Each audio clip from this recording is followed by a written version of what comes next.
Kang Iqbal apa King Iqbal nih sebutannya? Nah, ini dia Kang typo apa emang Iqbal, beneran tapi dia tuh sudah menjadi raja dari program Detik Pagi. Oh, ngeri Kita banget. menganggap beliau ini adalah rajanya dari para reporter yang ada. Oke, berarti Iya. King Iqbal. Selamat pagi King Iqbal. Selamat pagi, Kak Davi, Kak Aryo. Aduh, Waduh. berasa Sunda Empire kemarin nih saya sebut King. Ini ada menemukan kerajaan baru di sana apa gimana nih? Kan biasanya selalu identik dengan kerajaan-kerajaan ya. Kemarin sudah bentuk sih, karena pimpinannya ditangkap polisi, jadi Sunda Archipelago sama saya kemarin. Oh, akhirnya update itu udah ditangkap ya? Akhirnya. Udah, Oh iya. udah banget. Makasih ya, udah update untuk berita yang lain. Padahal kita nggak bahas itu. Tapi kan kita juga pengen tahu ya lanjutannya gimana sebut nih. King. Benar. Tapi itu adalah panggilan baru kami untuk Kang Iqbal. King Iqbal. Jadi King Iqbal sekarang. Keren sih. Bener. My King. King Iqbal. Asal jangan King Kong lah. King Iqbal. Ini juga lagi ada yang rame. Ini ada apa tiba-tiba pendaki Gunung Pangrango ya? Gunung Di Gede Sakti ya katanya. berarti ya. Ya, kita sebutnya Gunung Gede Pangrango karena ini dua gunung yang jadi satu spot Iya. buat pendaki gitu, Oke. Kak. Ini kenapa sampai disanksi ini? Nah, jadi saat libur panjang kemarin, Karyo, KKID dan Detikers, pihak Balai Besar Taman Nasional Gunung Gede Pangrango melakukan pemeriksaan kepada pendaki mengingat ada informasi bahwa di pendakian ini sering macet. Iya. Nah, karena volume pendaki yang tinggi, padahal Banyak banget. kuota perharinya itu hanya 600 per orang, per hari 600 orang. Paling tidak pun kalau misalnya dalam waktu rentang 3 hari kan mereka menginap dua malam Dua ya. malam. 2 hari 1 malam. Nah, itu paling banter hanya 1.800, tapi terjadi penumpukan, makanya dilakukan pemeriksaan. Ternyata ditemukan ribuan pendaki ilegal. Dari 29 ribuan, bukan puluhan, bukan ratusan, tapi ribuan. Jadi selama 29 Mei kemarin sampai 1 Juni ada dilakukan 2 kali pemeriksaan di pos dan di jalur. Dalam 2 kali operasi ditemukan yang pertama ada 600 pendaki ilegal. Yang kedua 1.900 pendaki ilegal. Jadi total 2.600 pendaki ilegal yang berhasil terjaring dan diturunkan. Bahkan 9 diantaranya ini sudah ada di jalur. Jadi cek acak ditemukan 9 yang sudah di jalur gitu, Kak. Jadi total 2.600 pendaki ilegal. Ini ilegal massal ya jadinya hitungannya. Iya. Ini mereka tuh bisa akhirnya masuk karena kan biasanya kita kayak emang ngurus izinnya dulu. Ibaratnya kayak Betul. ada loket masuknya lah ibaratnya. Nah, mereka yang ilegal-ilegal ini kayak emang mungkin dari tempat lain terus toto mereka udah sampai di titik tertentu atau gimana sih, Kang? Nah, baik Kak, sebenarnya memang untuk naik ke Gunung Gede ini ada aplikasi namanya Simaksi dan booking online. Nah, mereka harus booking online dulu dan mereka dapat barcode biasanya untuk dicek di pos pemeriksaan. Namun untuk gunung ini kan beda dengan Taman Safari ya. Kalau Taman Safari ada gate-nya, bisa dipagar. Kalau gunung kan bingung juga pagarnya. Jadi banyak pintu masuk. Aksesnya sebenarnya banyak gitu di luar si gate itu. Ya betul. Akses utama ada 3, Gunung Putri, via Cibodas dan Salabintana Sukabumi. Ada 3 akses utama. Tapi di akses ini karena memang berdekatan dengan pemukiman sehingga banyak akses tikus atau jalur tikus ke ke akses masuknya. Jadi tidak melalui pos. Nah, mereka ini yang terjaring. Jadi masuk lewat jalur tikus kemudian bertemu di jalur utama sehingga melewati pos pemeriksaan atau pos pemantauan gitu, Kak. Banyak banget tapi hampir ribuan ya. Bentar Kang, berarti sebenarnya kendalanya seperti apa sih? Apakah mungkin memang terkendalanya ada orang-orang yang tidak mau mendaftarkan dirinya untuk bisa naik ke Gunung Gede Pangrango, atau bisa jadi karena sosialisasinya juga kurang, Kang? Alias kayak aku misalnya, aku bahkan nggak tahu gitu ada aplikasinya lah, harus daftar dulu lah. Siapa tahu mereka memang benar-benar orang-orang yang nggak tahu sama sekali aja, pengen pertama kali naik gunung, coba-coba, malah akhirnya jadi ilegal gitu, Kang. Nah, baik, betul. Memang informasi ini masih banyak yang keliru bahwa bisa tetap beli tiket di lokasi, padahal sekarang sistemnya sudah online, harus berbasis online untuk mencegah adanya pendaki ilegal. Itu sudah dilakukan sebenarnya dari awal. Nah, tapi pada akhirnya mereka tetap nekat datang dengan mendatangi base camp base camp atau kita sebutnya BC gitu ya. Nah base camp ini ternyata ada juga base camp ilegal. Mereka menawarkan kupon tiket masuk seolah-olah itu resmi dari paguyuban masyarakat dan dari base camp. Nah tiket itu yang mereka beli seharga tiket masuk Gunung Gede Pangrango berbasis online. Mereka kira itu resmi, begitu dicek barcode-nya tidak sesuai, kemudian memang Taman Nasional tidak mengeluarkan tiket atau kupon itu, sehingga mereka pun sebenarnya tertipu oleh oknum base camp-nya ini, mengklaim dan menganggap bahwa mereka bisa masuk, padahal dibawa ke jalur tikus dan terjadi pemeriksaan sehingga diturunkan lagi, tidak sempat mendaki. Kang, ini mereka yang udah ketahuan bahwa ini adalah pendaki ilegal gitu. Apakah sanksinya hanya ya udah turun lagi aja, pulang, atau ada saksi lainnya, Kang? Nah, untuk yang para pendaki yang akan naik dan terjaring di pintu pertama, mereka akan langsung diturunkan dan diberi sosialisasi untuk tidak melakukan tindakan ilegal, pendakian ilegal lagi dan mendaftar secara online. Tapi untuk pendaki yang ditemukan di jalur yang ada 9 orang itu, mereka dikenakan denda 5 kali lipat dari biaya pendaftaran. Bahkan kalau misalnya memang terbukti berulang kali mereka melakukan, maka sanksinya akan di blacklist di seluruh Taman Nasional. Begitu. Mantap tuh. Di semua Taman Nasional, jadi tidak hanya semua di Taman Nasional. Gunung Gede Pangrango aja? Tidak hanya di Gunung Gede Pangrango. Oke, sedangkan untuk orang-orang yang tadi dibilang di BC-BC-nya itu yang membuat seolah-olah tiket palsunya gitu itu diberikan hukuman juga nggak tuh, Kang? Untuk dari pihak Taman Nasional tidak memiliki kewenangan untuk menindak mereka, tapi mereka juga, pihak Taman Nasional sudah mengimbau agar para pendaki yang merasa dirugikan akibat oknum BC ini, karena banyak base camp yang resmi kok, banyak mereka yang mengikuti aturan sangat banyak, baik itu di jalur Putri ataupun Cibodas ya, ataupun Salapindana itu banyak sekali. Tapi adanya oknum ini diimbau para pendaki yang merasa dirugikan untuk melapor ke kepolisian, karena ini deliknya adalah delik aduan langsung, tidak penindakan, karena di luar dari kapasitas Taman Nasional atau Balai Besar Taman Nasional Gunung Gede Pangrango, Kak. Begitu. Kang, kan kalau dulu waktu aku ke Gunung Gede ini belum sampai sistem aplikasi. Jadi emang masih registrasinya masih ada karcisnya, apa segala macam gitu. Nah, kalau sekarang kan udah berdasarkan aplikasi, apakah ada kuotanya? Jadi kalau kita misalkan beli tiket konser kan ketika udah habis, ya udah ini udah nggak bisa diakses gitu di tanggal itu, udah full book ibaratnya. Nah, kalau yang sekarang seperti apa sih, kan? Dikasih tahu juga ada 600 kan? Gitu. Apakah tapi habis kelihatan jadi nggak bisa akses atau gimana tuh yang terjadi? Betul, kalau misalnya sudah habis kuotanya, maka direkomendasikan untuk tanggal berikutnya. Begitu, Kak. Kuotanya memang 600, dan 600 itu bukan di setiap pintu, tapi untuk seluruh pintu masuk. Oke, berarti nanti kalau misalnya udah 600 tuh berarti tanggalnya berarti hitam doang tuh, bukan warna biru gitu ya. Udah gak bisa diakses. Udah gak bisa diakses. Tapi menurut aku lebih canggih kayak gitu sih. Jadi udah rapi. Satu pintu ibaratnya gitu ya. Kan ini ada 3 pintu masuk tuh tadi ibaratnya. Dengan adanya aplikasi jadi satu pintu aja. Kan kalau misalnya tiga titik gitu kan agak susah buat komunikasinya gitu. Kuotanya sisa berapa gitu. Kalau ini kan semuanya sebenarnya udah kekontrol, kuotanya jelas, dia habis, dia apa ada gitu ya.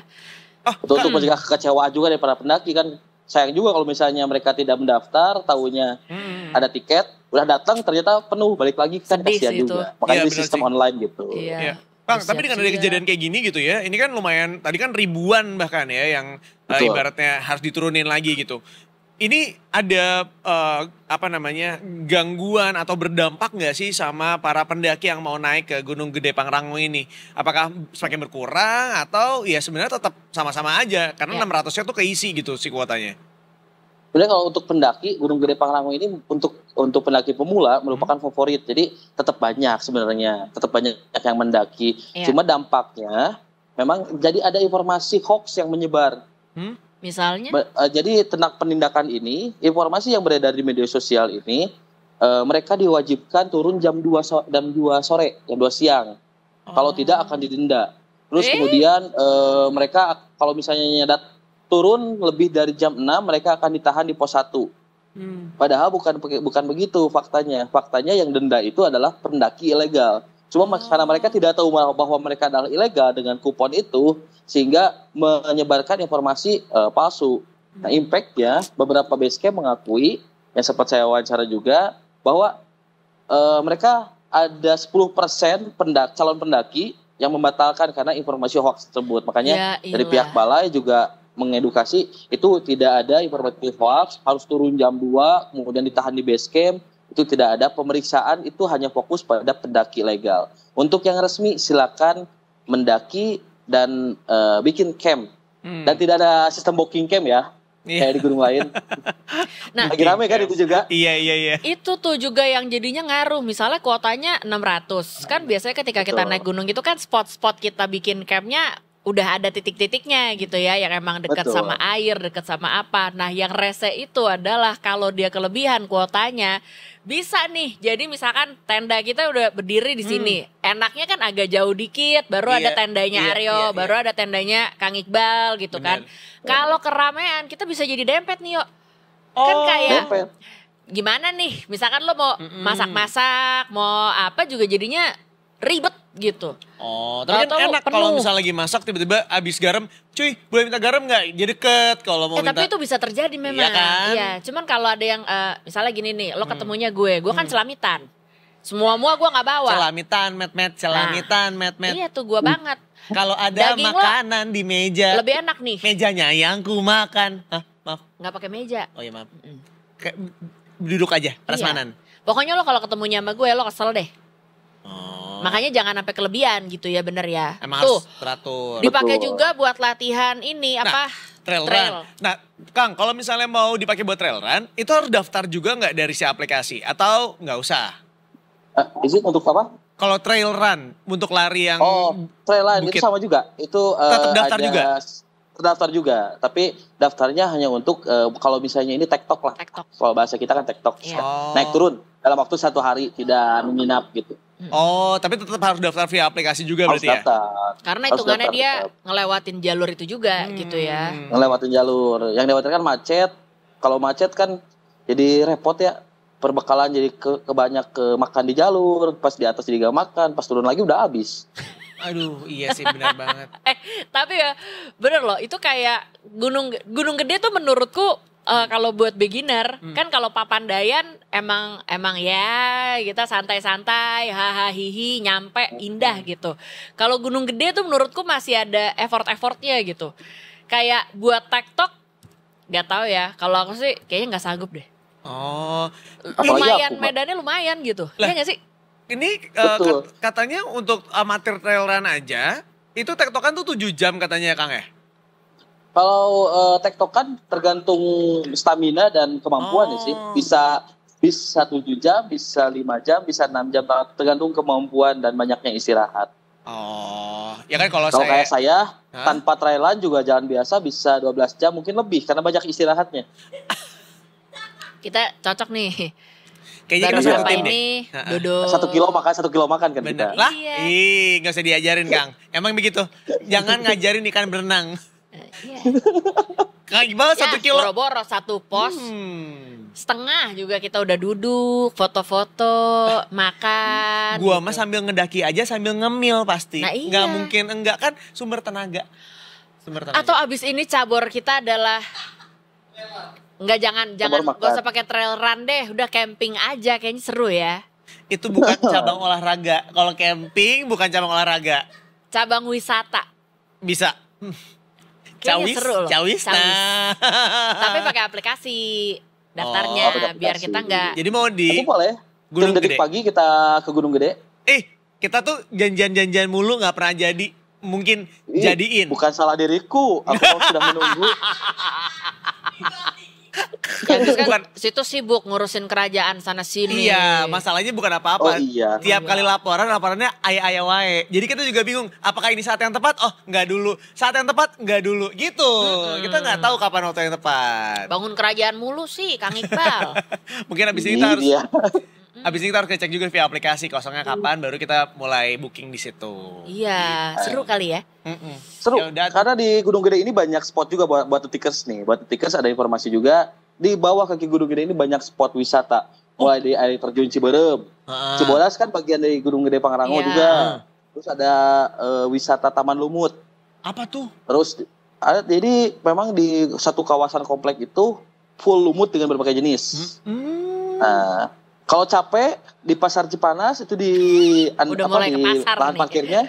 Enggak, di lahan parkirnya itu ada pemandian air panas. Wah, dari Gunung Gede Pangrango sumber mata airnya. Jadi kalau wisata Gunung Gede Pangrango sebenarnya banyak spot wisata yang bisa dikunjungi buat teman-teman. Sama di atasnya itu juga karena spot base camp buat campingnya itu ada yang satu titik yang Edelweiss itu apa ya namanya ya Kang ya?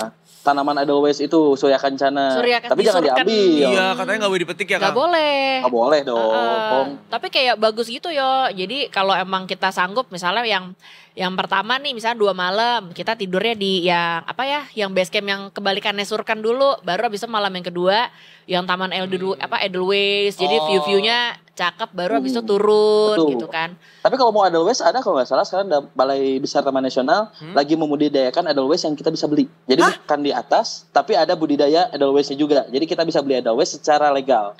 Itu aja deh. Kang, itu tuh bisa dibawa ke daerah lain. Maksudnya apakah di tempat tumbuh? Bisa. Kan itu bunga abadi. Makanya selalu banyak yang ngambil itu secara ilegal karena sebagai bentuk cinta abadi kepada pasangannya. Kang Iqbal mau, demi apapun aku mau banget ya Allah ya Robi. Masa aku ngasih ke Bang Yo? Nggak gitu. Mari kita klarifikasi ya, teman-teman. Dari cara lo barusan emang kesannya lo pengen banget nih sekarang Kang Iqbal ngambilin itu bawa buat elu. Semua orang juga nonton mikirnya begitu. Mari kita klarifikasi baik-baik ya. Kita selesaikan ini dengan baik-baik ya.